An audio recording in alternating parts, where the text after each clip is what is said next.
Hello everyone, welcome to commerce special YouTube channel. Guys, आज से हम लोग यहाँ पर स्टार्ट करने वाले हैं बिज़नेस फाइनेंस को। और बिज़नेस फाइनेंस में आज हम लोग पढ़ेंगे फाइनेंशियल मैनेजमेंट क्या है और फाइनेंशियल मैनेजमेंट के अंदर क्या क्या मेजर डिसीजन लिए जाते हैं। ठीक है, उसके बाद नेक्स्ट वीडियो में हम लोग कवर करने वाले हैं scope and sources of finance और लीज फाइनेंसिंग। चलिए शुरू करते हैं। और शुरू करने से पहले हम लोग को ये जानना है जो फाइनेंशियल मैनेजमेंट सब्जेक्ट है इसे पढ़ना क्यों ज़रूरी है, इसकी आवश्यकता क्यों होती है। देखिए, इन्हें आप इन पिक्चर के थ्रू समझ सकते हैं, जैसा कि आप लोग स्क्रीन पर देख रहे होंगे। एक है किंगफिशर एयरलाइंस और दूसरा है वीडियोकॉन। आपको पता है कि ये दोनों कंपनियां बर्बाद हो चुकी है।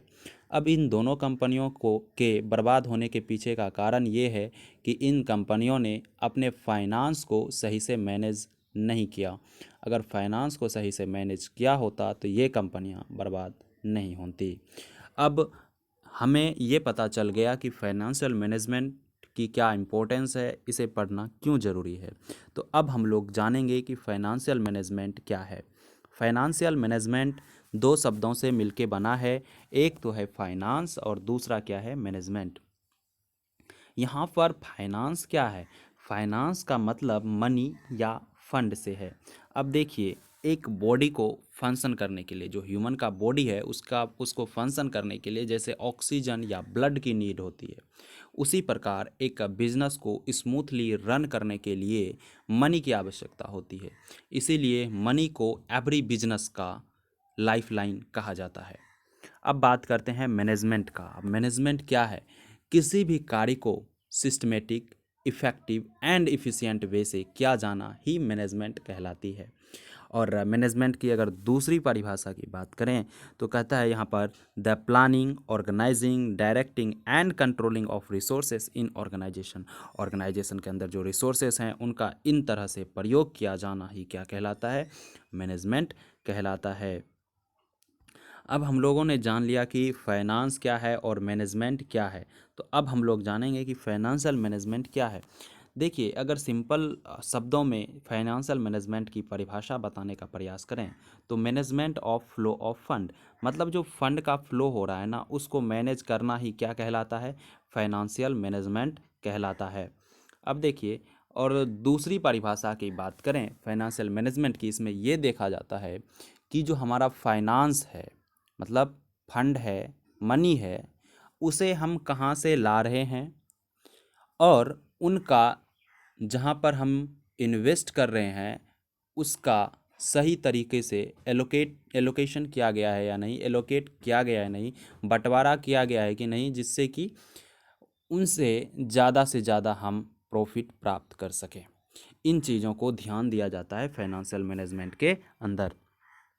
और दूसरी परिभाषाएं ये भी हैं फाइनेंशियल मैनेजमेंट की। बेसिकली इनमें भी वही बातें कही गई हैं, आप इन्हें पढ़ सकते हैं। अब बात करते हैं जो फाइनेंशियल मैनेजमेंट है ना, इसमें तीन मेजर डिसीजन लिए जाते हैं।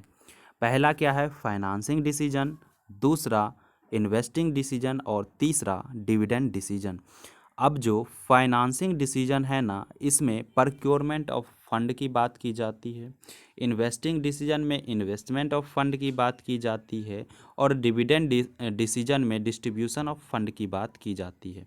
बेसिकली यही इम्पोर्टेंट बातें हैं इनके, और इन्हें डिटेल में अभी हम लोग जानेंगे। लेकिन इतना अगर आप ध्यान में रखेंगे तो आपको पता रहेगा कि ये डिसीजन बेसिकली होता क्या है।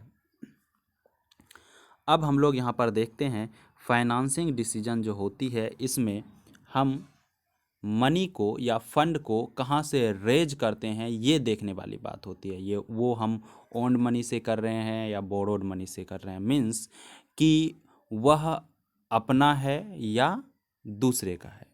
इसे इस प्रकार से समझते हैं। देखिए, फाइनेंस जो हम रेज करते हैं या तो हमारा इक्विटी होगा या फिर फ्रेंस होगा या डिबेंचर होगा या टर्म लोन होगा, इन सब तरह से हम क्या करते हैं? फाइनेंस को रेज करते हैं। यहाँ पर देखने वाली बात ये होती है कि किनका कॉस्ट ऑफ कैपिटल कम आ रही है, किनका रिटर्न हमें कम देना है। तो इन सब बातों को ध्यान में रखते हुए फंड को रेज किया जाता है, प्राप्त किया जाता है। अब दूसरी बात कर लेते हैं इन्वेस्टिंग डिसीजन की।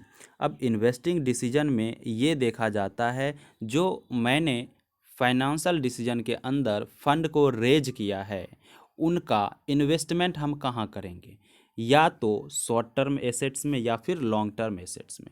लॉन्ग टर्म के लिए लॉन्ग टर्म एसेट्स में या शॉर्ट टर्म के लिए शॉर्ट टर्म एसेट्स में इन्वेस्ट किया जाता है। इन बातों पे ध्यान देते हैं। यहाँ पर देखा जाता है कि कहाँ से हमें ज़्यादा बेनिफिट हो रहा है, वहाँ पर हम उसे इन्वेस्ट करेंगे। इन्वेस्टिंग डिसीजन जैसा कि वर्ड से ही मतलब इसका पता भी चलता है। अब बात कर लेते हैं डिविडेंड डिसीजन की। डिविडेंड डिसीजन के अंदर मैंने जिस फंड को रेज किया, इन्वेस्ट किया, उसके बाद प्रॉफिट होगी, उस प्रॉफिट का क्या करना है, या तो शेयर होल्डर में बांट देना है या फिर उस प्रॉफिट का क्या करना है कि बिजनेस में री इन्वेस्ट कर देना है। क्या करना है, उस प्रॉफिट का या तो बंटवारा कर देना है शेयर होल्डर के बीच या फिर उसे बिजनेस में री इन्वेस्ट कर देना है। अब आप लोग ये कहेंगे कि सर इसे हम बिजनेस में री इन्वेस्ट करेंगे क्यों? इससे क्या होगा कि मेरा बिजनेस एक्सपांड करेगा, मेरा बिजनेस बढ़ेगा, उससे आगे आने वाले भविष्य में और भी ज़्यादा प्रॉफिट होंगी, जिससे शेयर होल्डर को और ज़्यादा बेनिफिट्स मिलेंगे। तो बेसिकली ये 3 मेजर डिसीजन फाइनेंशियल मैनेजमेंट के अंदर लिए जाते हैं।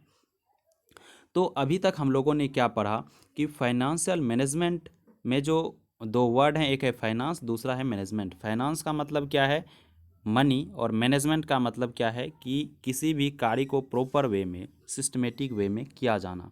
और फाइनेंशियल मैनेजमेंट क्या था, management of flow of fund, या हम फंड कहाँ से ला रहे हैं और उनका यूज कहाँ कर रहे हैं, इसका प्रॉपर सही तरीके से किया जा रहा है या नहीं। उसके बाद हम लोगों ने जाना कि 3 मेजर डिसीजन इसके अंदर लिए जाते हैं। पहला फाइनेंसिंग डिसीजन, जिसमें प्रोक्योरमेंट ऑफ फंड की बात किया जाता है। दूसरा इन्वेस्टिंग डिसीजन, जिसमें इन्वेस्टमेंट ऑफ फंड की बात की जाती है। और तीसरा डिविडेंड डिसीजन, जिसमें डिस्ट्रीब्यूशन ऑफ फंड की बात की जाती है। आई होप आप लोग को यहाँ तक समझ आया होगा। Thank you so much for watching. Bye.